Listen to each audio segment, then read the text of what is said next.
Bonjour à tous, bienvenue pour cette 8e vidéo. On va corriger le polycopié de transition terminale prépa proposé par le lycée Louis Legrand. Aujourd'hui, on s'attaque à l'exercice 8, donc de ce polycopié niveau 2 étoiles sur 5. Vous allez voir que c'est un exo qui est moins simple, je trouve, parce qu'en fait, il faut deviner une formule, donc il faut un peu se creuser la tête et il faut un petit peu être entreprenant. Ce qui n'est pas forcément simple et intuitif pour les terminales. Alors là, on a un exo où on nous donne une suite. Et un peu comme l'exo 6, vous allez voir, où en fait, on avait un plus 1 égale u0 plus u2 jusqu'à plus un. Et on devait deviner la formule, pareil, de un en fonction de n. Et là, vous allez voir, c'est un peu la même stratégie que je vais employer. Donc on a u0 qui est égal à 1, u1 égale à 2. Et pour tout entier naturel n étoile, un plus 1, c'est égal à un au carré divisé par un moins 1.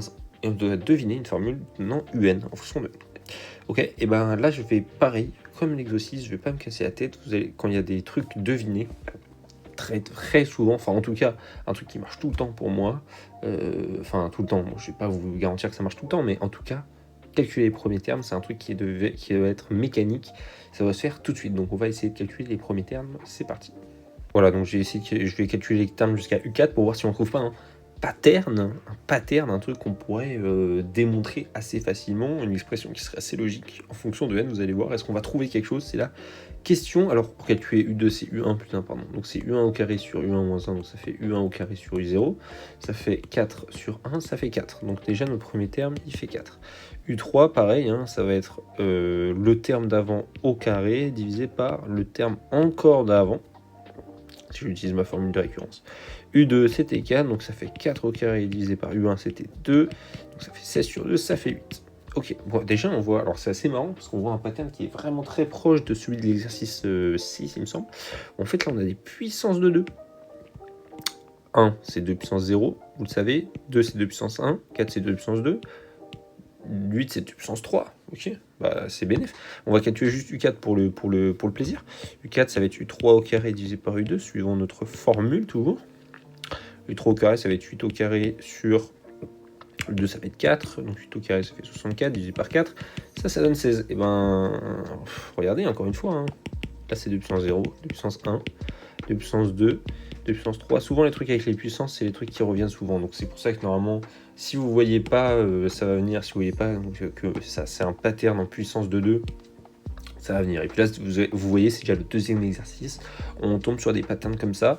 Donc c'est vraiment des trucs qui sont hyper récurrents. Et d'ailleurs, on va montrer par récurrence, parce que nous, on peut du coup conjecturer que pour tout n naturel, entier naturel, un c'est quoi? C'est 2 puissance n. Et ça marche très bien. Pour n égale 0, 2 puissance 0, ça fait 1. U0, ça fait 1, c'est carré. Puis là, regardez, c'est ce que j'ai mis. U1, c'est 2 puissance 1, U2, 2 puissance 2. Donc je conjecture ce truc-là. Et vu que j'ai mis un pour tout n antinaturel, si je veux le montrer, ça sera par récurrence. En fait, là, limite, ce truc-là, j'aurais pu ne pas montrer. Si vous avez vu mes vidéos d'avant, vous pouvez même enlever cette partie-là et vous aurez eu le réflexe de montrer par récurrence. Parce que c'est pour tout entier naturel n que je veux montrer mon truc. Donc c'est forcément par récurrence, je me pose pas de questions. Voilà, donc j'ai commencé ma récurrence. Ce que j'ai dit, montrons par récurrence que notre hypothèse est vraie pour tout n dans n, un égale 2 puissance n. L'initialisation, je vous rappelle, on veut calculer alors u0 et u1, ce que je disais pour la dernière vidéo, ils sont donnés et en fait ils font pas apparaître cette formule là. Et donc en fait c'est des cas particuliers entre guillemets, vous voyez bien que je les calcule pas à partir de cette formule, donc je les ai pas montrés. Alors on pourrait dire à l'oral, ou je pourrais le mettre à côté, qu'en effet, on a bien u0 qui est égal à 1, égale 2 puissance 0, et u1 égale 2 puissance 1, mais ça ne fait pas apparaître notre formule de récurrence, c'est des cas particuliers, du coup, je commence au premier terme où je dois utiliser cette formule pour l'utiliser, parce que sinon, c'est moins convaincant, on va dire, notre récurrence, même si ça marcherait aussi mettre u0 égale 1, égale 2 puissance 0, mais voilà, moi je préfère faire comme ça. Et donc on a 2 puissance 2 d'une part, selon notre hypothèse, et on a calculé que ça faisait bien 4 tout à l'heure en faisant U2, qui faisait 2 au carré sur 1. Quoi. Voilà. Ensuite, qu'est-ce que je peux vous dire Ensuite, donc on avait notre hérédité. Hein, et donc on suppose que notre hypothèse est vraie. Alors regardez encore une fois ce qu'on va faire. C'est comme l'exercice juste avant, on avait utilisé, vous vous rappelez, la méthode de récurrence forte. Je vous invite à regarder la vidéo d'avant, mais globalement, notre hypothèse, pour calculer notre truc au rang n plus 1, et bien en fait, j'ai besoin de mon hypothèse au rang n. Vous voyez, quand je vais remplacer, là je suis un peu visionnaire, je vois que quand je devrais calculer un plus 1, je devrais montrer que ça serait égal à 2 puissance n plus 1, ça c'est vraiment ce que je dois montrer dans l'hérédité. Et bien je devrais remplacer ce truc-là par 2 puissance n, mais je devrais aussi remplacer ce truc-là par 2 puissance n-1. Mais ça, c'est l'hypothèse au rang n-1. C'est pas l'hypothèse au rang n. Une récurrence normale, rappelez-vous, c'est l'hypothèse qui est vraie au rang n. Moi, là, je dois montrer qu'elle est vraie au rang n-1 aussi. Enfin, je dois supposer qu'elle est vraie au rang n-1 aussi. Et ça, c'est la récurrence forte qui nous le donne. Je peux pas supposer qu'elle est vraie seulement au rang n, parce que je vais devoir utiliser cette hypothèse au rang n-1. Donc, je dois supposer que mon hypothèse est vraie jusqu'à un certain antinaturel n. Voilà. Et là maintenant, regardez ce qu'on va pouvoir faire. Donc on peut faire ça. Alors j'ai dit juste que c'était c'est pour un certain n appartenant à n étoile, puisque bah en fait, pareil, là je divise par un, et donc si je prends n égale 0, ça fera u indice moins 1 qui n'existe pas. Donc je me suis mis dans n étoile tranquillement. On sait que pour n égale 0, de toute façon, mon hypothèse elle marche, donc il n'y a pas de souci à dire ça.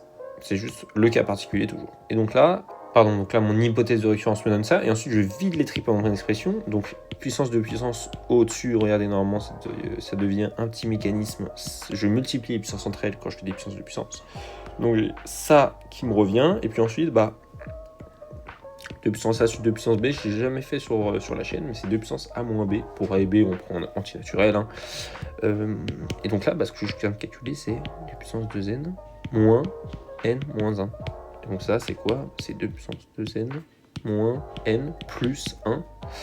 Si je développe le moins, et donc ça me fait bien 2 puissance n plus 1. Donc là, j'ai bien montré que un plus 1, ça sera 2 puissance n plus 1. Voilà. Donc je vais juste marquer la conclusion. Voilà, je vous ai marqué ma conclusion. Du coup, ma propriété, elle est bien initialisée avec une initialisation héréditaire grâce à l'hérédité.